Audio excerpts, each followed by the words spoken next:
It's gotten kind of, the sun just went down and everything. I gotta kind of lighten the mood up a little bit. So hopefully, But this is real life. hopefully, I can talk y'all back off the ledge.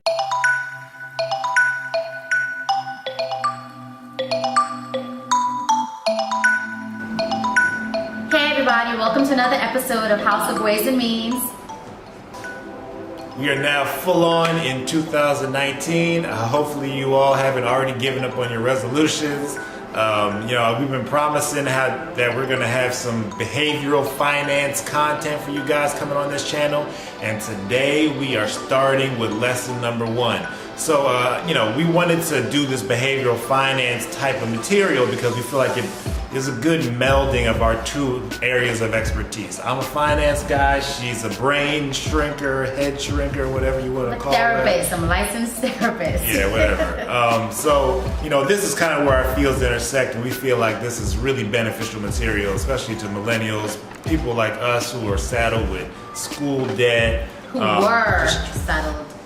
Yeah, we were saddled with school debt. And, some of you guys still are. So, we want to help you guys out, and in the process, help ourselves out. And, a lot of this material is always good to keep in your mind, keep fresh. I read a book called The Little Book of Behavioral Investing, and it's a part of the Little Book series on finance. Some of you may have heard it before.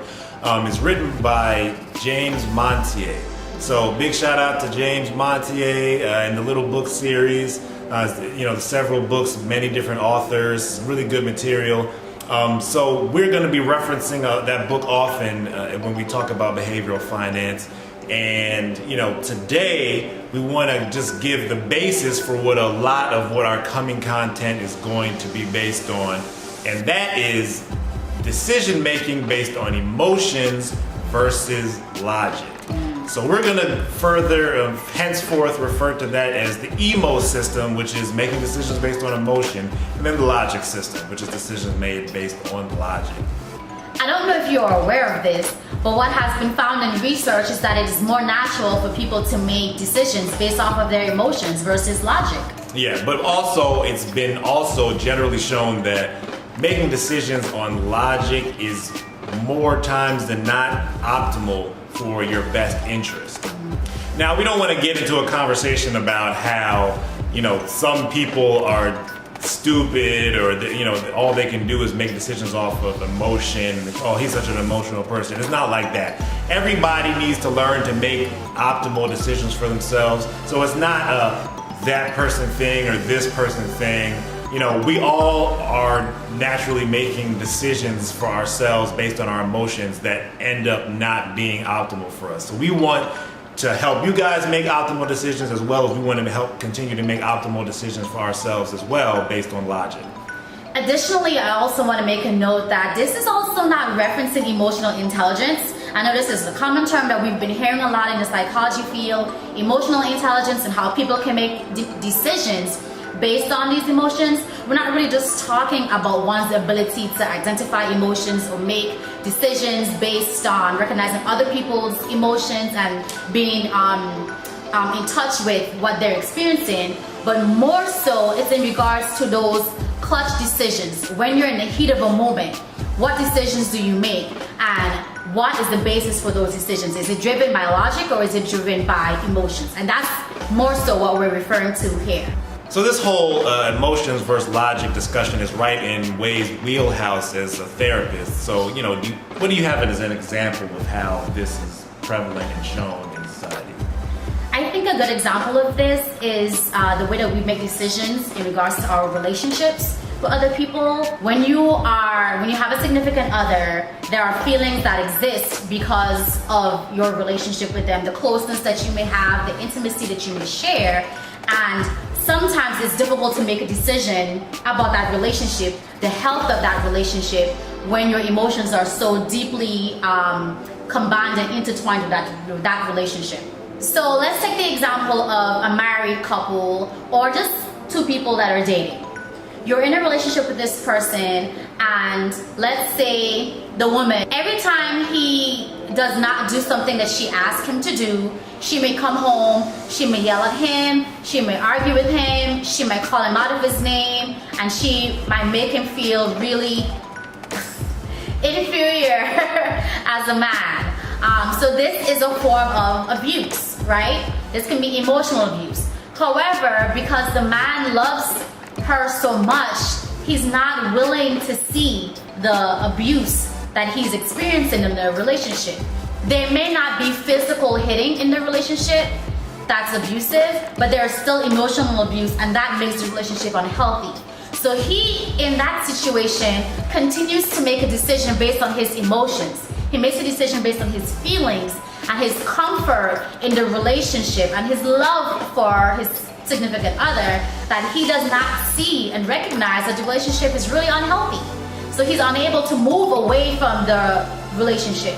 If posed with the question, is this a healthy relationship that you're in? Or do you love this person? Do you intend on marrying this person? Say they're just dating.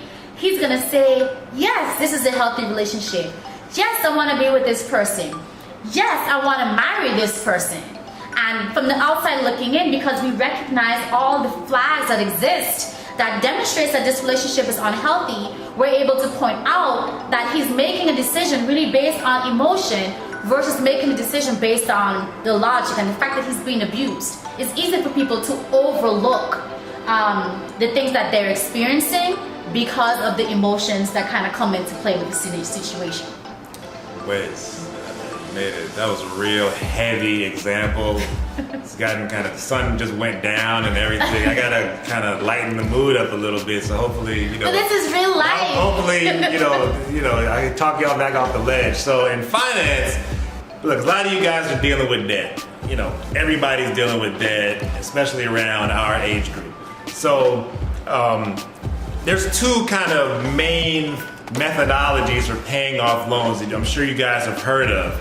They're talked about by a lot of the main financial advisors and people you see on TV. On one hand, you have the debt avalanche payoff program. Then you have the debt snowball. All right, so the debt snowball is you pay off the debts that have the smallest principal remaining, right? So you have, $5 left on loan A, $10 left on loan B, 15 left on C. You pay A off first because it has the lowest amount remaining. And so what that does is supposed to give you a psychological boost, give you some motivation to keep on going then, and it encourages you enough to just keep making smart financial choices and pay those loans off. But it's been shown time and time again through many studies of the math involved behind it that the debt avalanche program is actually more financially sound. It's optimal and you will pay less interest in the end. And what the avalanche is, so I can describe it, is you pay off the debt first with the highest interest rate. So you pay off the loan with the highest interest rate first and just pay off the minimum, make the minimum payment every month on the other loans until the loan with the highest interest rate is extinguished. Then you move on to the next highest and you keep paying that off in the same fashion. So using the debt avalanche would be optimal, but it's shown that people prefer the snowball because it makes them feel better. So they like to operate off of what feels good, and it's great. I'm all about you paying off your debt however you can, but we're here trying to talk about doing things optimally. So if you're operating optimally, then you'll say, well, I know this one makes me feel good, but I'm going to save some money in the long run by doing it the avalanche way. So I think that's just a simple example from the finance world, how people make decisions based on emotion when they should be operating logically. So like we said, guys, this is kind of like the first video we're doing on behavioral finance, and this is going to be kind of the intro and basis for a lot of material we're going to have coming in the future. Got anything to close us out with? No, not really. I just want to say, welcome to 2019. We're looking forward to sharing much, much more information with you. So stay tuned. Don't fall behind. Keep up with all the videos. And if you're interested in hearing something that maybe we haven't touched yet, feel free to drop a note in the comment section and we'll definitely pay some attention. Like, subscribe, don't forget. We'll see y'all.